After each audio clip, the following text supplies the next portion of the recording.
De volta. Boa noite.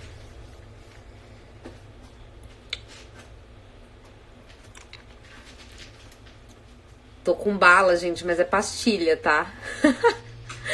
Minha garganta deu uma zoadinha. Boa noite. Carnivorismo Brasil, já estão seguindo lá, gente. Ai, como eu tô feliz demais. Mas hoje a live é para falar sobre filosofia, tá? Os meninos já entraram aí, já vi que eles apareceram aqui. Tô muito animada para bater esse papo com eles, porque eu conheci o Ícaro e o Matheus pessoalmente na semana passada. Os caras arrasam, o Instagram deles é maravilhoso.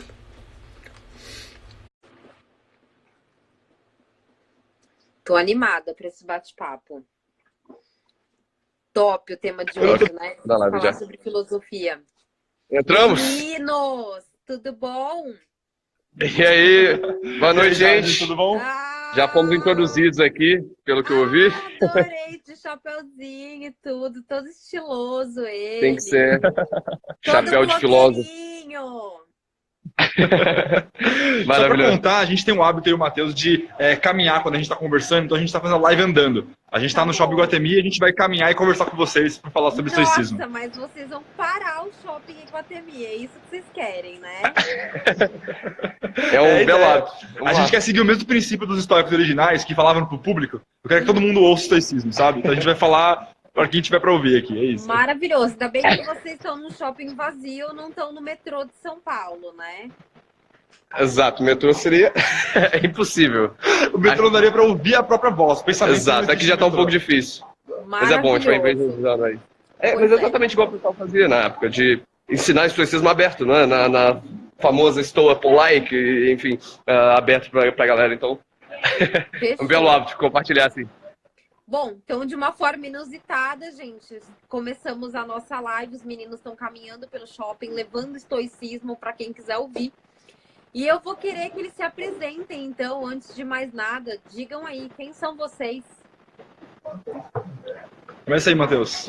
Maravilhoso, obrigado primeiramente, Jade, pela oportunidade de estar aqui compartilhando conhecimento. Provavelmente a maior parte dessa audiência é da sua página e não da nossa, porque você já está acostumado a fazer live, a gente não já é profissional Instagrammer aí, mas enfim, acho que é legal até ele apresentar a gente e tudo mais, porque esses dias apareceu uma mensagem lá no DM do Estoicismo Prático falando, cara, vocês são professores de filosofia, o que vocês fazem, assim? E é uma dúvida comum, assim, o pessoal acha que para estudar filosofia você tem que ser alguém que é acadêmico, ou professor, ou enfim, tem que ter uma carteira nos livros. Exato. Passar madrugadas deitado em cima de livros, lendo coisas muito antigas. É um conhecimento, é uma ideia comum sobre o que é um filósofo. E não é o nosso caso. Exato, é totalmente o oposto, na verdade, por um motivo muito simples. Assim, essa filosofia acadêmica, ela é válida, mas ela é feita para ser Ela é feita para ser tipo acadêmica mesmo. Em nosso caso, a estuda filosofia não é para estudar filosofia. O propósito não é o conhecimento em si. O propósito é muito mais realmente a gente aplicar isso na nossa vida. Então acho que é legal ter esse momento de apresentação no início, para realmente tirar essa dúvida do pessoal. Tipo, para estudar o estoicismo eu tenho que ser um filósofo, eu tenho que dedicar muito tempo da minha vida para isso. Tipo assim, não necessariamente. Na verdade, o ponto de estudar o estoicismo é exatamente para a gente aplicar isso no nosso dia a dia. O exemplo claro é exatamente o que a gente está fazendo aqui. Porque eu e o Ícaro, que a gente, enfim, tem carreira de empresa de tecnologia, a gente trabalha, não mais CLT, mas enfim, tem uma vida normal como qualquer um, e o estoicismo surgiu como um assunto, assim, que interessa mesmo pra gente realmente performar melhor.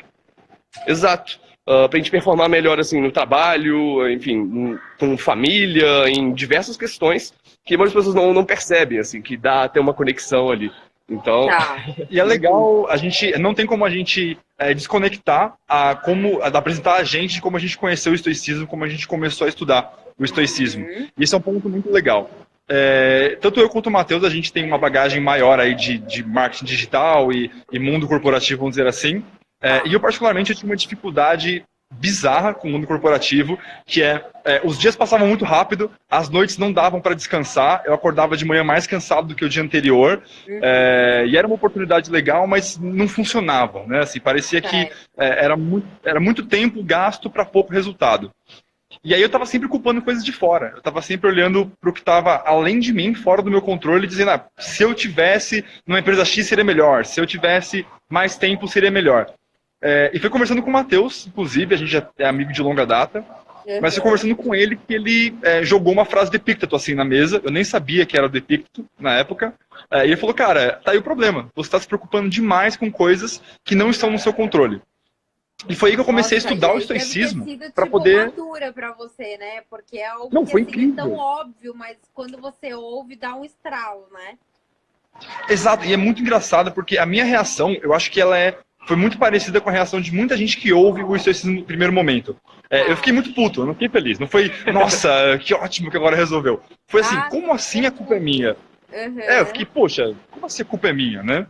Tá. E é natural, porque a gente está meio que acostumado a não assumir a culpa. E é a pior coisa que a gente pode fazer.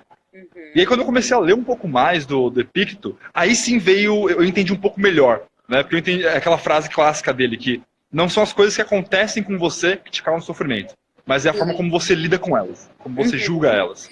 Com certeza. E foi incrível porque, pouco a pouco, eu consegui ver essa mudança de sair de uma mentalidade em que eu culpava a empresa, eu culpava coisas fora de mim como sendo o problema real. Eu comecei a olhar para mim e pensar, o que eu posso fazer diante dessa situação? Como é que eu consigo melhorar a minha rotina de sono, por exemplo? Já que eu não consigo mudar a situação, deixa eu ver o que eu posso fazer a respeito disso, é isso? Exatamente isso. E aí foi nesse momento que o Matheus já estava com a página, já estava rolando há um tempo, e aí ele me convidou para a gente ingressar ao projeto, e foi que a gente começou o estoicismo prático. Então, vindo desse mundo corporativo com dificuldades que eu acho que a maioria das pessoas tem, para um momento de entender melhor a gente e como viver uma vida melhor a partir do estoicismo. Tá. Isso foi quando, meninos? Quando que vocês começaram com esse projeto aí do estoicismo prático? Porque hoje a página de vocês já é uma referência no assunto. É uma referência porque tem poucas, né? Se tivesse mais, seria mais difícil. É melhor. Mas foi em janeiro, mais ou menos, desse ano mesmo que a gente começou. Aliás, que eu comecei na época e o Ícaro tem 2, 3 meses por aí. Mais ou menos isso.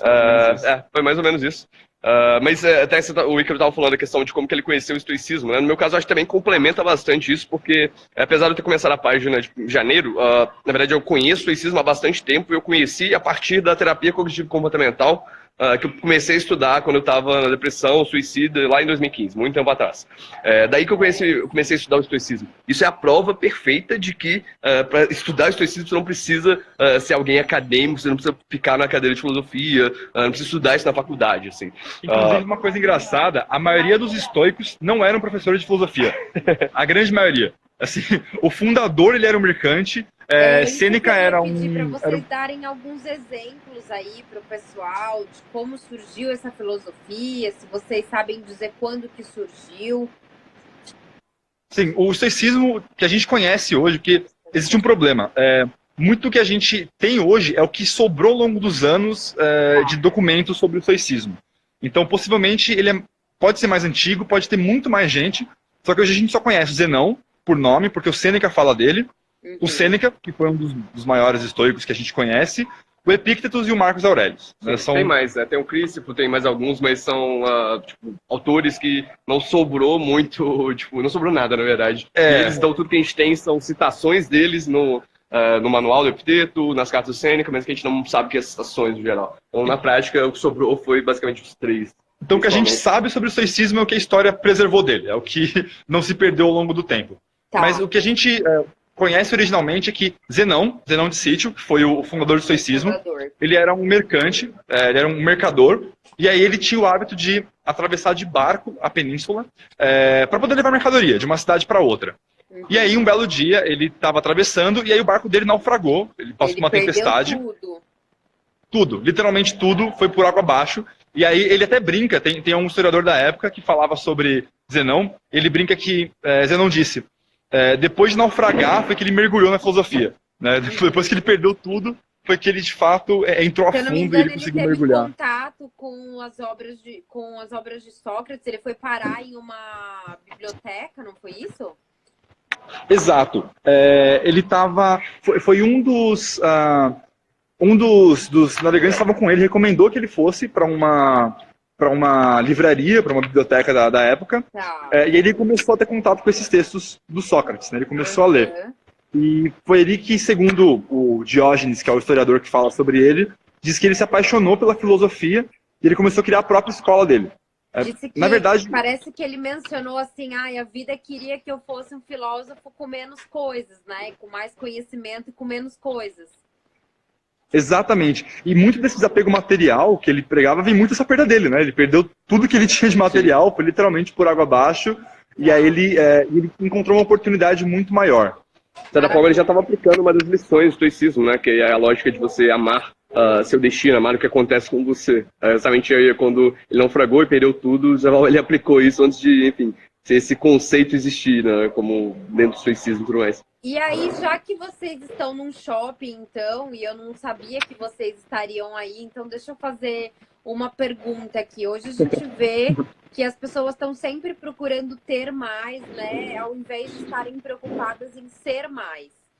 E que conselhos estoicos que, de repente, vocês podem dar para uma pessoa que está super imersa ali no consumismo? É uma excelente pergunta. Quem mandou que eu vocês vejo me avisarem que estariam aí pra gente combinar antes? Verdade. Eu gosto de coisas sem script, eu acho que funciona muito melhor. Vai no improviso, a gente vai conversando.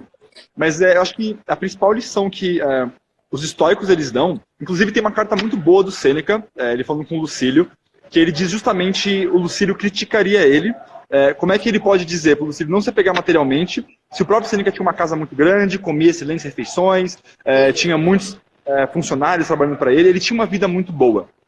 E o Sêneca diz uma coisa muito simples, ele diz assim, se tudo isso fosse embora, se eu perder tudo que eu tenho, eu não deixaria de ser Sêneca.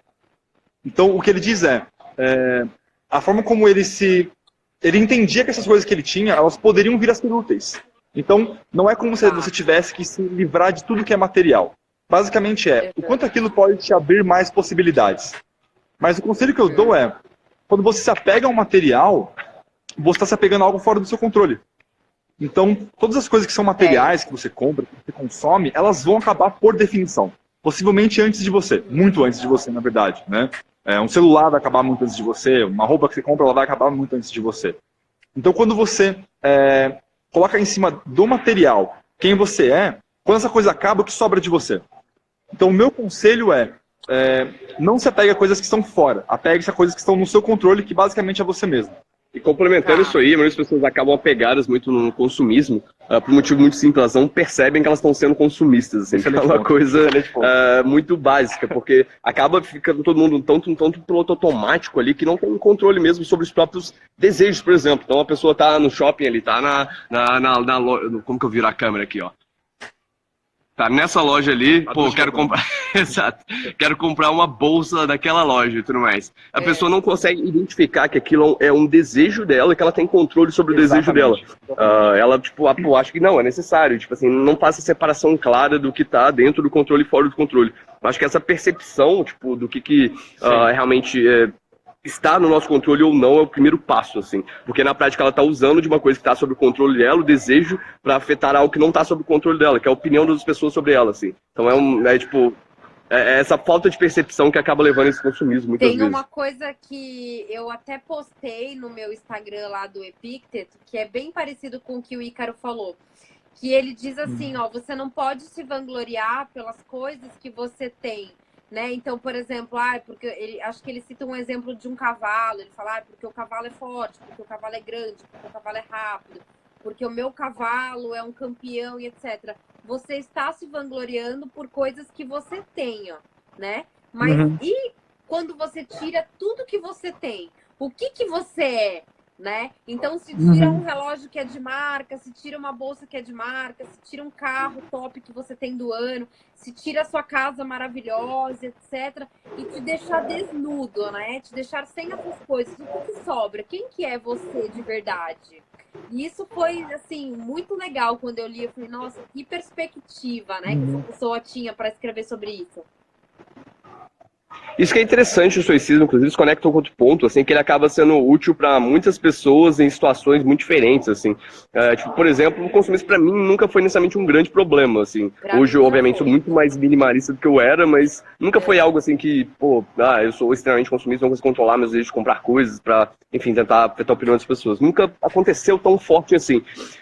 Mas tem outros problemas muito claros, por exemplo, que eu não sabia lidar claramente ali com frustração, com as coisas não acontecerem como eu gostaria, por exemplo. Já esse lado do estoicismo foi muito mais importante, entre muitas aspas, para mim, do que necessariamente essa questão de lidar mesmo com bens materiais. Então, eu acho que esse ponto ele mostra muito bem como que o estoicismo, de certa forma, se adapta a muitas pessoas com estilos de vida muito diferentes que lidam, de certa forma, com desafios muito diferentes também. Então, enfim, muito, muito legal esse ponto que você comentou aí, que falou que te afetou. Para mim, não foi uma grande questão, assim. Então, sempre os padrões são diferentes, isso é legal. Tá.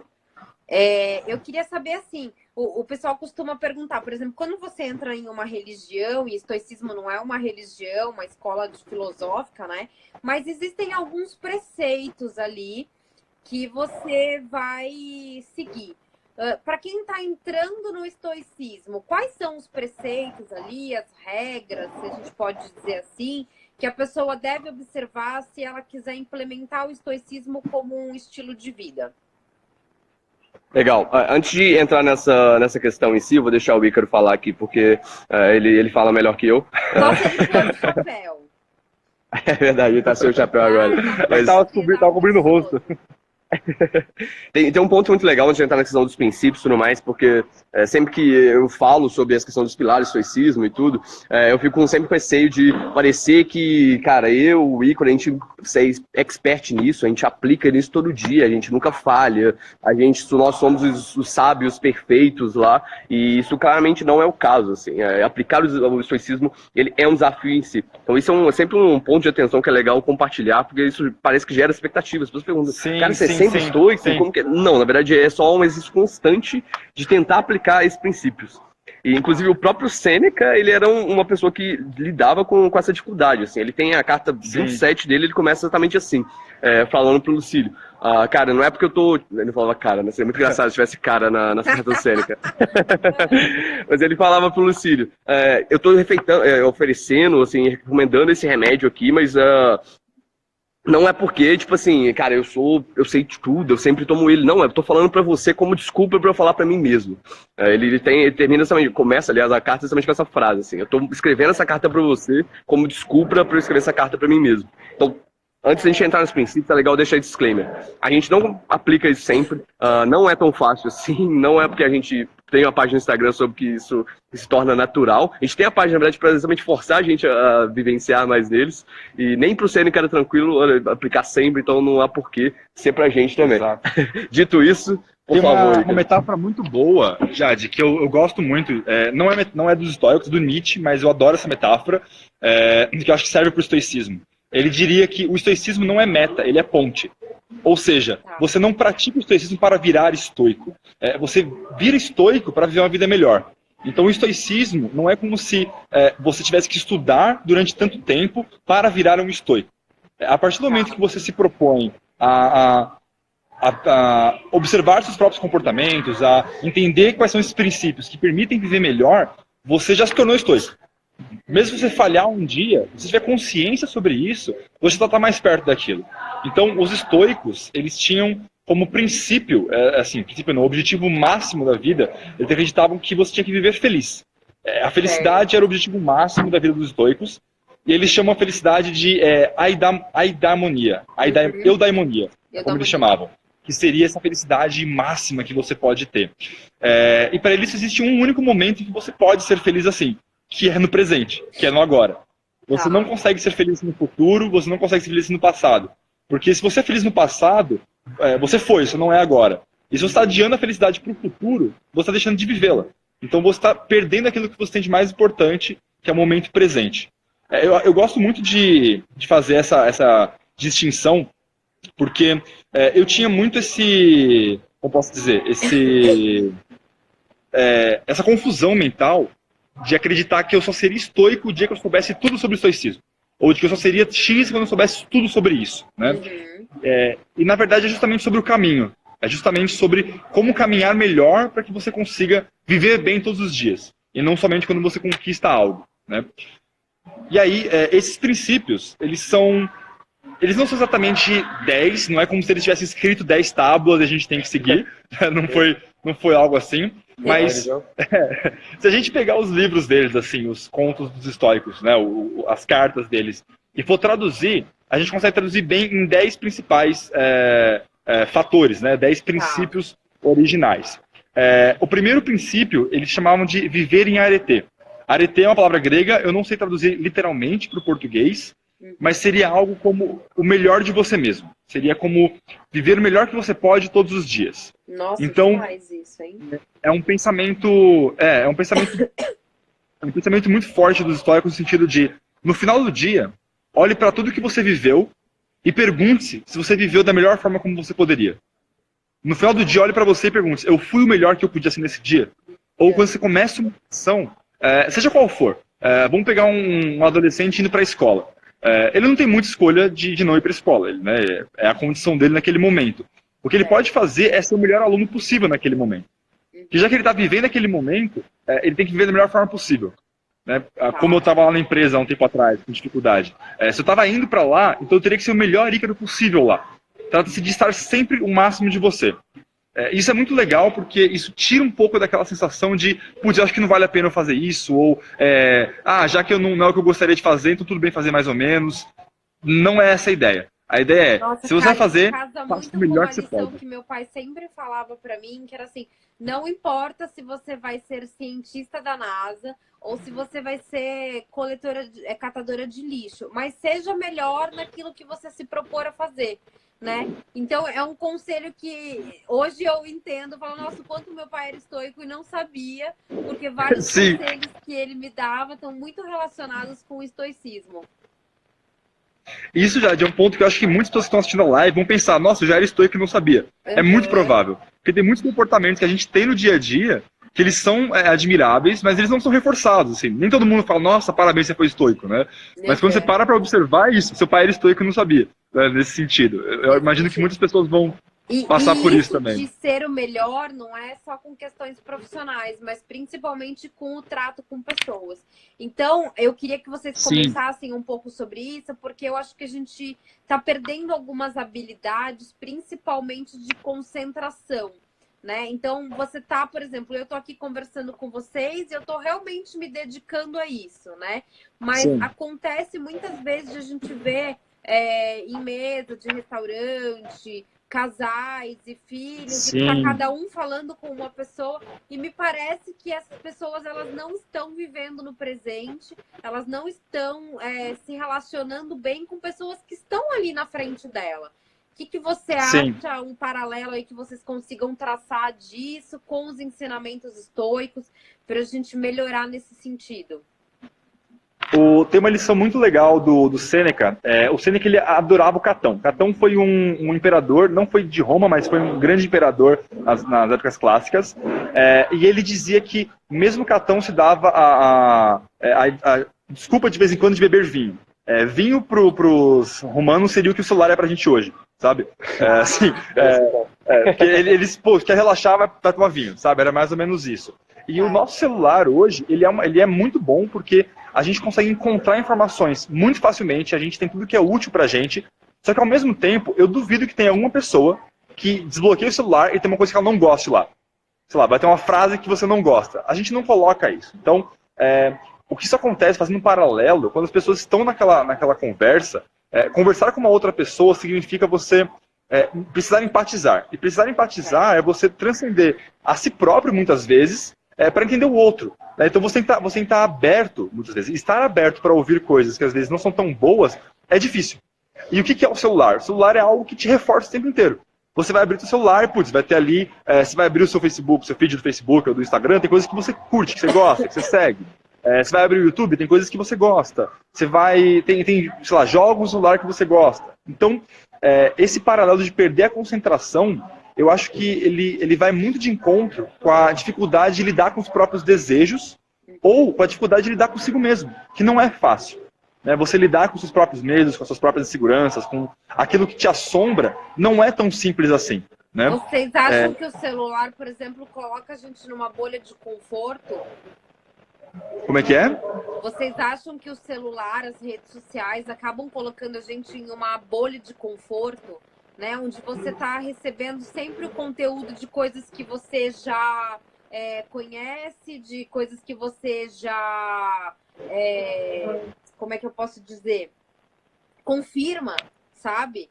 E aí Sim. você deixa de ter contato com outras realidades. Eu tô pensando nisso porque uma vez eu coloquei a foto de uma criança comendo carne com a mão. E aí uma seguidora comentou e falou assim, isso é nojento, essas pessoas, elas são animais, né? Não usam talheres. Eu falei, gente, quanto a gente vive em uma bolha que a gente acha que a nossa realidade aqui, a gente está acostumado a ver os familiares e os amigos compartilhando os bebezinhos comendo Danone. E aí, quando você vê ali uma criança pegando uma carne crua e comendo, você acha que é uma realidade que não existe e que é animalesco, enfim. Então, eu acho que as redes sociais, muitas vezes, nos colocam em uma bolha de conforto. Queria saber de vocês, o que vocês acham? Esse é um ponto bem interessante, assim. Acho que se eu fosse resumir minha resposta para isso, eu diria que a bolha só é ruim quando você não tem consciência dela. Perfeito, exatamente isso. E o Carlos Franzoi comentou isso muito bem aqui. Sem o celular eu não teria acesso ao carnivorismo e ao estoicismo. Então, tipo, não necessariamente ele é ruim em si, ele acaba se tornando ruim quando você não tem consciência dele. Exatamente. E também não é muito só questão do celular, porque se você for olhar diretamente para os estoicos de novo, eles... Por mais que estudavam epicurismo ali, que na época era a escola oposta, ou o próprio cinismo também, que de certa forma se opunha, eles não viviam dentro da bolha dos cínicos ou dentro da bolha dos epicuristas, né? Eles viviam separados, porque eles tinham consciência que era melhor eles se afastarem daquelas lições porque eles não concordavam por princípio. Então eu acho que, por exemplo, uma bolha só é ruim quando você não tem consciência que ela está acontecendo, assim. Se igual o Carlos comentou, que ele optar por se cercar só de carnivorismo, porque essa é a dieta que ele segue, e optar por cercar mais pelo estoicismo ali, porque é a filosofia que ele segue, eu não necessariamente vejo um problema tanto assim. Mas esse é o tipo de lição que ele foge um pouco do estoicismo e já meio que mistura com outros campos de desenvolvimento pessoal, assim. É até difícil... Eu achei interessante, por que eu fiz essa pergunta? Porque outro dia eu estava... preenchendo o journal, e eu acho que é bacana a gente falar sobre isso. E uma pergunta que veio para eu preencher era assim, o que você teria para aprender com pessoas que você sabe que pensam exatamente o oposto do que você, né? E então eu pensei assim, nossa, eu como carnívora, o que eu teria que aprender de repente com um vegano, né? E aí eu falei, pô, será que tem alguma coisa? Então eu pensei, pô, de repente, assim, coisas que eventualmente eu ainda faço, tipo, um canudo que vem na minha bebida, uma garrafa de água que eu compro, mas sendo que eu sei que eu posso esperar entrar em um lugar e encher a minha garrafa de vidro em um bebedouro. Então eu falei, esse cuidado, essa preocupação com o meio ambiente é muito forte no veganismo. E, de repente, é uma lição que eu posso aprender com pessoas que pensam diferente de mim. E Sêneca fala disso porque ele traz muitos ensinamentos de Epicuro, né? Para ele introduzir o estoicismo para Lucílio. E ele fala assim, não importa de onde a gente está tirando a lição. O que importa é que quando ela é boa, independente de onde veio, a verdade é a verdade, né? Sim, e é exatamente o ponto que o Matheus trouxe, que a gente está falando sobre a bolha ou não, eu penso que não tem como a gente fugir da ideia de bolha, porque viver em pleno desconforto, em um certo momento acaba virando conforto também, você se adapta, o ser humano ele é um animal adaptável, então mesmo que a gente se coloque nas piores condições possíveis, a gente acaba se adaptando a elas, né? Então mesmo que o pior desconforto pode virar uma bolha de novo, mas a questão da consciência, eu acho que é a chave.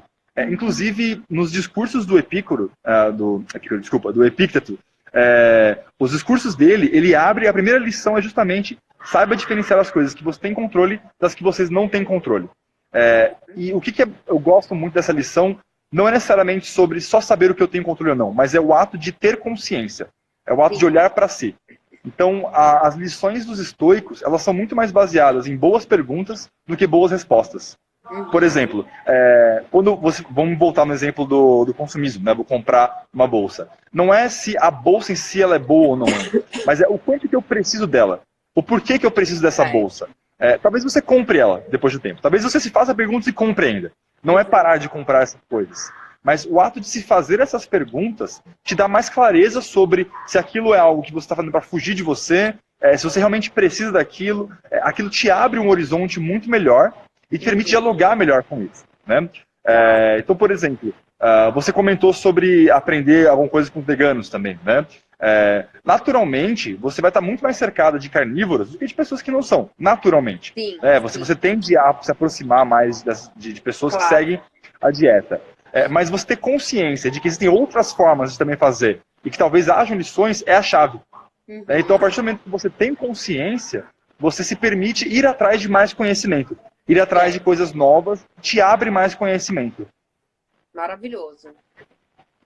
O que mais vocês têm aí de preceitos do estoicismo para compartilhar com o pessoal? A gente estava falando dos 10 pilares, a gente falou de um só até agora, né? Mas, eu acho que tem acho que 4 coisas que são legais de falar. Eu não sei exatamente se são 4, eu vou tentar encaixar em 4, mas parece um número bom para falar agora. Basicamente, a primeira coisa que eu gosto muito do estoicismo é a diferenciação entre bom, mal e indiferente. Essa é uma segmentação muito útil e assim, dá para começar a aplicar a partir de agora. Então, como é que eles definem isso? Primeiro, o que está sob nosso controle? O que está sob nosso controle, basicamente, são as nossas ações. Bom, a Jade deu uma saída, eu vou continuar, só para não ficar um minuto de silêncio, de repente. Né? De repente, a gente sobe também, é isso aí. Não tem mais ninguém na live e depois ela voltar e a gente volta. Enfim, o que está sob nosso controle as nossas ações estão sob nosso controle, as nossas reações e os nossos julgamentos. Ou seja, aquilo que eu escolho fazer diante das situações, quando algo acontece, a maneira como eu reajo. Então alguém pode, por exemplo, tentar me ofender. Alguém pode vir e começar a falar coisas que não gosta em mim. Eu tenho várias escolhas. Eu posso ficar muito irritado, eu posso ficar triste, eu posso chorar, ou eu posso ficar indiferente. Eu posso dizer, ok, ela está me dizendo, mas não afeta a minha tranquilidade. Então você controla a sua reação. E o terceiro é o julgamento, que é a forma como você encara você mesmo. Por exemplo, vamos supor que eu fiquei desempregado. Tá? Eu estava trabalhando e fiquei desempregado. Eu posso avaliar isso como a pior coisa que me aconteceu ou como uma oportunidade. Então, ficar desempregado não é bom nem ruim, porque não está no meu controle. Foi algo que aconteceu que eu não tinha como controlar. O que eu posso controlar? Como eu vou olhar para isso? Se eu enxergar ficar desempregado como uma oportunidade, eu consigo tomar uma ação muito melhor do que se eu entender como, putz, está horrível e aí eu começo a ficar ruim. Então, isso que está no nosso controle é isso. O que não está no nosso controle é tudo externo. Então, basicamente, o tempo está no nosso controle, outras pessoas não estão no nosso controle, as nossas posses materiais não estão no nosso controle, a nossa fama, a forma como as pessoas conhecem a gente não está no nosso controle. Então, eu posso agir para querer o bem das pessoas. Se elas vão querer o meu bem de volta, não está no meu controle. Eu vou pedir para você desenrolar isso agora, porque isso é genial. Se você puder fazer um paralelo com relacionamento. Por exemplo, eu conheci uma pessoa, um Tinder boy, uma Tinder lady. Que conselho com relação a essa dicotomia do controle de Epicteto poderia se aplicar nesse caso quando você está conhecendo uma pessoa e de repente você está interessado, a outra pessoa não? Como é que fica?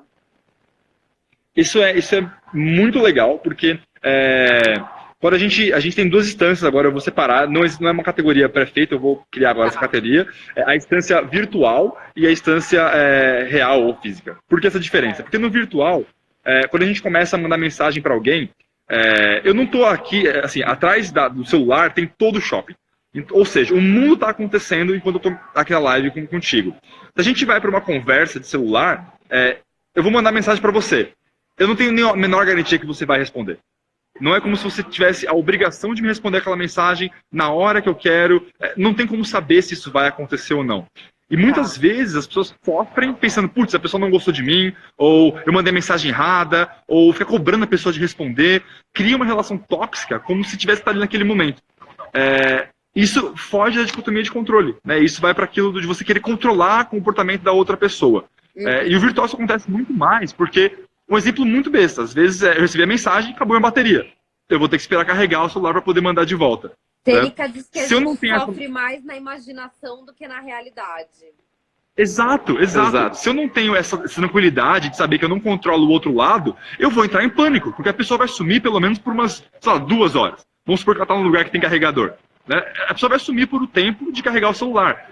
E se eu não tenho essa tranquilidade de saber que isso não está no meu controle, você vai começar a sofrer por coisas desnecessárias. E criar a expectativa errada também, que é o que eu acho que mais acaba relacionamentos, que é a expectativa que a pessoa está investindo X em determinado relacionamento, ela espera que outra pessoa também esteja investindo o mesmo X. Mas talvez ela esteja em outro momento de vida, você não controla, aquilo está realmente fora, então não tem por que você esperar que a pessoa haja como você quer que ela haja, né? Então acho que, enfim, essa é outra lição, tem um paralelo muito grande, que é a lógica de você querer que as coisas aconteçam como você, que é um erro, né? Você querer que as coisas aconteçam como você quer. Não é isso. Em um relacionamento você tem que querer que as coisas aconteçam como... Uma pessoa achou que foi maravilhoso, de repente você quer muito que aquilo aconteça, mas novamente você está desejando fora ali do que você de fato tem controle, porque o que você está querendo é que a outra pessoa deseje igual, né? E isso muitas vezes não vai acontecer.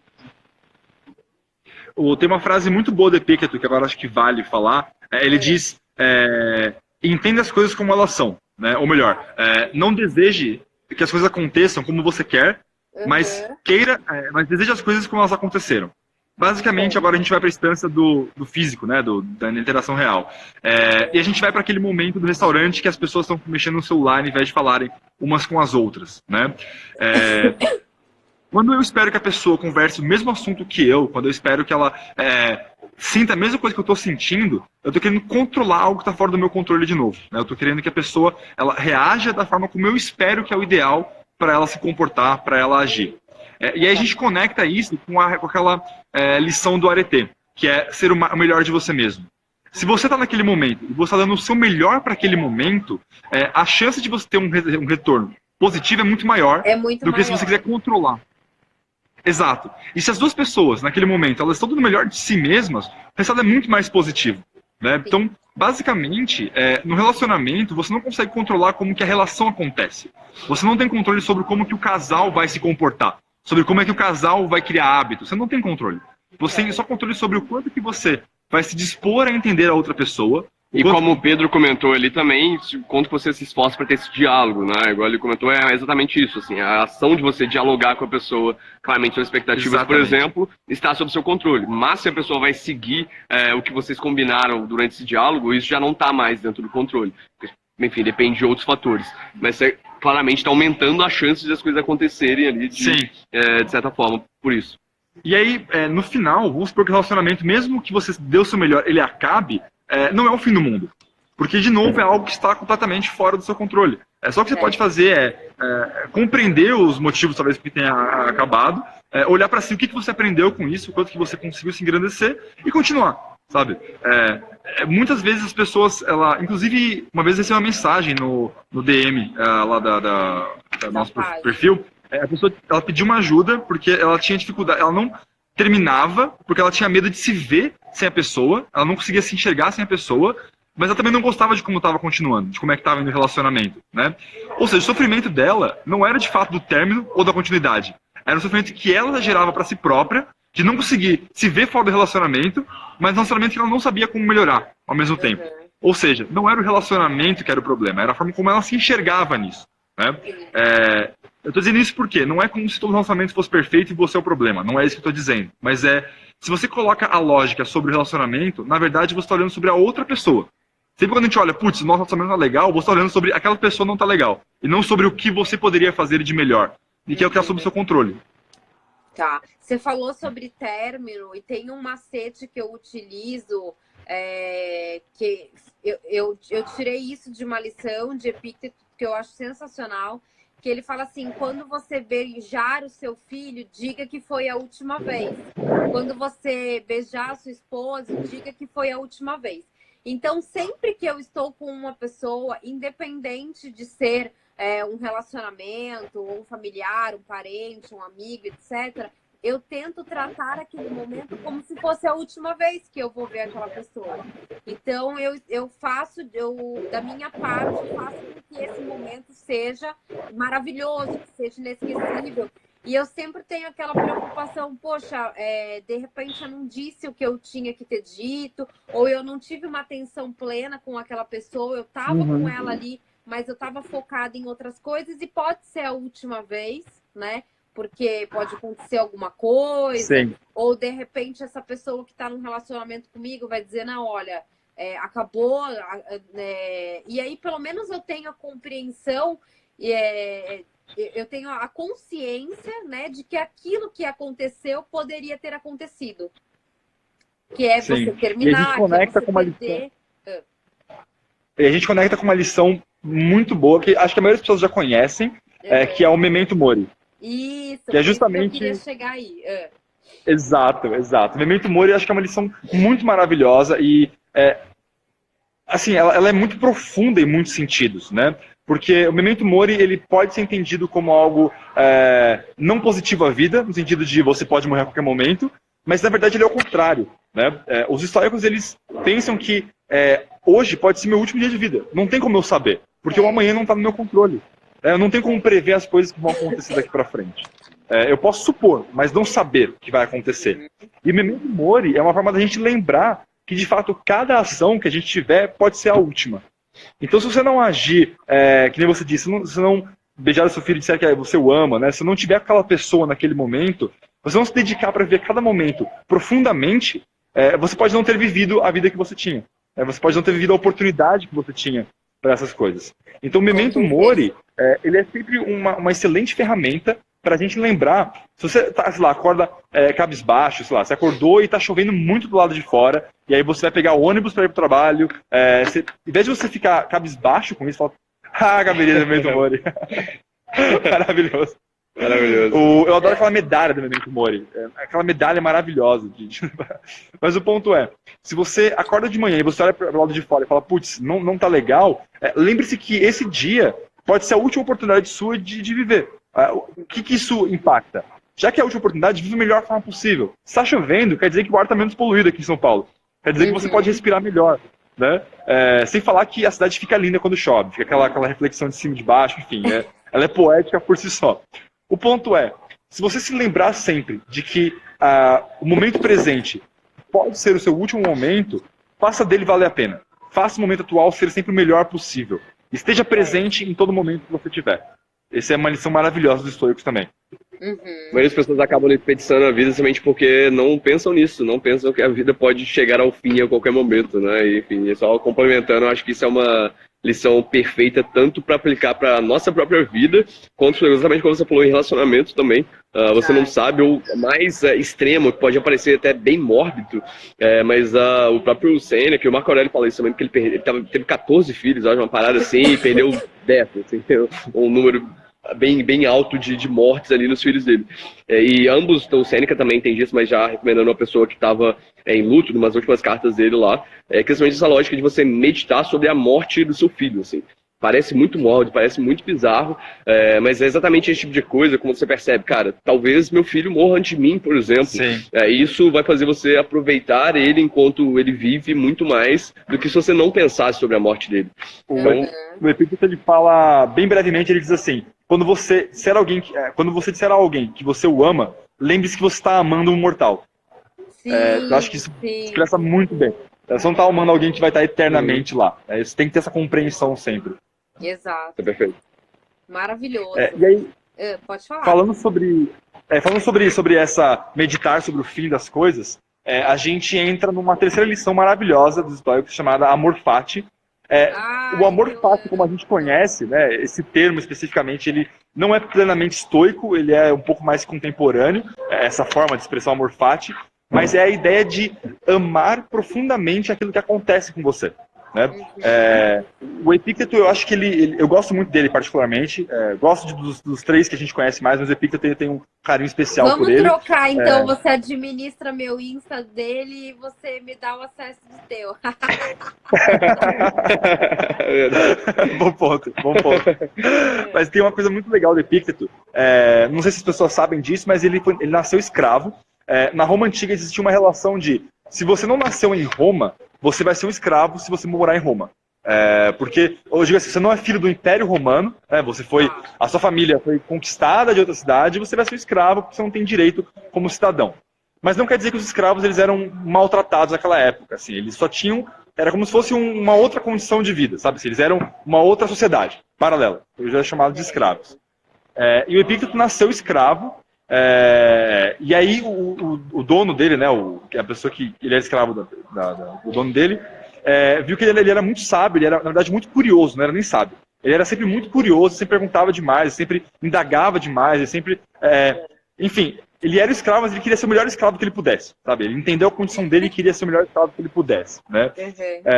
E justamente amando essa condição, né, de não lutando contra, putz, se eu não fosse escravo seria muito melhor, naquela condição, né? Não estou entrando agora no período escravagista brasileiro, que é um outro cenário, não quero parecer um escravocrata aqui, mas o ponto o Epícteto ele tinha uma condição muito ruim, se for para pensar para os romanos. Mas ele deu o melhor dele que ele podia. E aí, esse sujeito, que era o dono dele, falou, rapaz, eu vou te pôr na escola, né, para você estudar, porque acho que você vai ter jeito. E aí foi o professor dele, que de tanto ver a aspiração do Epícteto da filosofia, sugeriu que ele fosse um homem livre. Porque somente homens livres poderiam educar em Roma. E aí ele foi educado e virou um romano. Então o Epícteto, no final da vida, ele acabou virando romano, justamente por essa curiosidade, essa vontade dele de aprender, né? E a ideia de amor fati, o Epícteto, depois dele ter virado romano, ele foi exilado de Roma. Então, assim, ele que saiu de uma condição de escravo, conseguiu morar em Roma e ele foi exilado, ele foi expulso de Roma. Só que não. Exatamente, né? E aí ele foi educar na Grécia, ele foi morar lá, e aí ele era filósofo, ele tinha uma escola dele lá também, e lá foi onde o pequeno e jovem Marco Aurélio foi estudar, né, junto com ele, que virou um dos maiores imperadores de Roma, assim, da história de Roma, foi um dos maiores, melhores. Né? Mas o ponto Epícteto nunca lamentou a condição dele. Né? E a questão já que me deram a condição de escravo, seria o melhor escravo. Já que me deram a libertação contra o homem, seria o melhor romano. Já que me expulsaram de Roma, né, eu levarei o conceito de Roma para fora. O ponto isso vai de acordo com a metáfora do cachorro que eles usam, que é uma metáfora muito maravilhosa. Tem a ver com a dicotomia de controle, mas é o amor fati. Os romanos tinham o hábito de levar um cachorro com eles, porque o cachorro latia quando tinha fera, quando tinha soldados inimigos. Então era meio que alguém para alertar quando tinha perigo. Só que o cachorro ele ia preso na coleira no carro de boi. Ou seja, ele ia andando atrás do carro de boi, ele não tinha escolha de parar. Né? Se o cachorro tivesse com sede, ele tinha que continuar andando. Tu vai continuar. Então assim, exatamente, não era um cachorro do meu lado, assim, se falar junto, ele vem andando. Ele tava preso na coleira, lá. E aí eles falam que se você fosse aquele cachorro, sendo puxado, exato. E o carro de boi, o boi é muito mais resistente. O cachorro, ele anda muito mais, né, que o cachorro. Então, às vezes, o boi passava muito mais horas andando e o cachorro não andava. O ponto se você fosse esse cachorro, você teria duas escolhas. A primeira seria você relutar contra a carruagem, você falar, não vou andar, e você ser arrastado por ela, você ser levado por ela, né, e ser ralado o caminho inteiro. Ou a segunda escolha seria falar, ok, já que eu não tenho condição de não andar, eu vou caminhar e aproveitar a viagem. Então eles diziam, já que você tem que seguir o carro de bois, aproveite para olhar para os arredores. Né? Então você não pode escolher para onde está indo nesse sentido, mas olha para o que está ao seu redor. E aí entra a ideia de amor fati. Você não pode escolher o que acontece com você, mas você pode amar e fazer o melhor disso. Se você... enfim, acho que a metáfora explica por si só, né? Não tem que ficar reexplicando a metáfora. Não, é maravilhoso isso. E tem uma frase de Marco Aurélio que eu gosto muito também, e eu acho que pode entrar nesse conceito de amor fati, que ele fala, harmoniza comigo o que é harmonioso para ti, universo. Então ele fala, nada que me aconteça será tardio ou será muito cedo, né? Porque eu tô vivendo a minha vida ali, o que acontecer, o que tiver dentro do meu controle eu vou controlar, o que não tiver eu vou aceitar, né? E não vou querer mudar as circunstâncias que são imutáveis. Então eu gosto muito dessa frase também. Eu acho que ainda consegue entrar dentro desse conceito de amor fati. Exato, até a clássica do Obstáculo ao Caminho, né, que deu o livro do Ryan Holiday, que, enfim, popularizou bastante o estoicismo, que é a frase que o impedimento para ação avança ação, o obstáculo que está no caminho se torna um caminho. Que é exatamente essa lógica do amor fati, assim, as pessoas olham para problemas na vida delas como coisas externas que, tipo, caíram no caminho dela e estão atrapalhando a jornada da vida dela. Mas a verdade é que a jornada da vida dela somente é passar por aqueles obstáculos. Aquele é o único caminho que existe, assim, não tem opção, não existe um passado diferente, não tem como você mudar o que aconteceu com você, ou, enfim, mudar os impedimentos que acontecem contigo. Então, essa frase também conecta bastante com essa lógica do amor fati, né? E esse ponto que você falou... E como é que vocês estudam o estoicismo, né? Assim, a gente tem os principais filósofos, os mais conhecidos, o Sêneca, o Epicteto, o Marco Aurélio, mas de que forma que vocês recomendam o estudo e como é que vocês fazem isso na dinâmica aí de vocês, no dia a dia? A resposta mais curta para isso é a gente criou uma página no Instagram. Essa é a forma que a gente estuda sobre o assunto. Você sugere que todo mundo aqui crie página sobre estoicismo no Instagram e concorrente de vocês. Seria maravilhoso. Escrever sobre o assunto também, enfim. Mas assim, tem várias formas de aprender sobre o estoicismo. O fato é que ler os livros clássicos não é a única delas, assim. Obviamente é importante, mas não é necessariamente a única, por um motivo que, tipo, os livros, eles são muito feitos para serem máximas, assim, para serem axiomas, verdades mais abstratas que se apliquem em diversos cenários. Especialmente o Epicteto, as lições ali nos discursos, no manual, são lições curtas, exatamente, que, tipo, são feitas para você ser memorável e para você aplicar em todos os cenários, assim. O que é maravilhoso, mas às vezes você vê alguém que está aplicando algum comportamento estoico e admirar aquela pessoa, cara, que legal que as pessoas estão tendo esse comportamento. É uma forma melhor de você aprender aquele conceito de estoicismo que é somente lendo, assim. Então eu acho que a forma ideal de você estudar o estoicismo é realmente aprender ela de diversas formas. Respondendo no nosso caso, o que a gente faz a gente criou a página do Instagram para a gente forçar a gente a aprender mais, porque tem que ficar fazendo post, tem que ficar respondendo as pessoas e tudo mais, que é uma coisa que a gente adora fazer. Exato, a gente gosta muito disso. Fazer essa live é uma forma da gente aprender mais, porque, querendo ou não, estudar o estoicismo é uma atividade um pouco solitária, no sentido que você não tem muitas pessoas para compartilhar a respeito, assim. Eu sinto muito isso, especialmente porque todos os livros que eu li foram em inglês, assim, eu nunca li livro em português. Então, toda vez que eu tenho que pensar em uma frase, eu tenho que fazer um esforço gigantesco de traduzir. Mas talvez se eu tivesse gente para conversar a respeito, eu não teria que fazer esse esforço toda vez. Porque as lições seriam mais fáceis de ser lembradas ali. Então, assim, por ser uma atividade muito solitária, você ter essas outras formas de aprender ali ajuda muito. Então, pode ser ter um amigo estoico, pode ser escrevendo a respeito. Tem vários artigos, inclusive, no Medium, de gente que, tipo, basicamente só se interessa sobre estoicismo e decidiu, essa lição aqui é muito legal, vou lá escrever a respeito. No processo de você escrever sobre aquilo, você aprende bastante. Escrever seja para publicar ou seja num diário mesmo, né? Igual você faz diariamente. Então acho que, tipo, os livros são importantes, mas acho que vale esse esforço de expandir além deles também. Tá.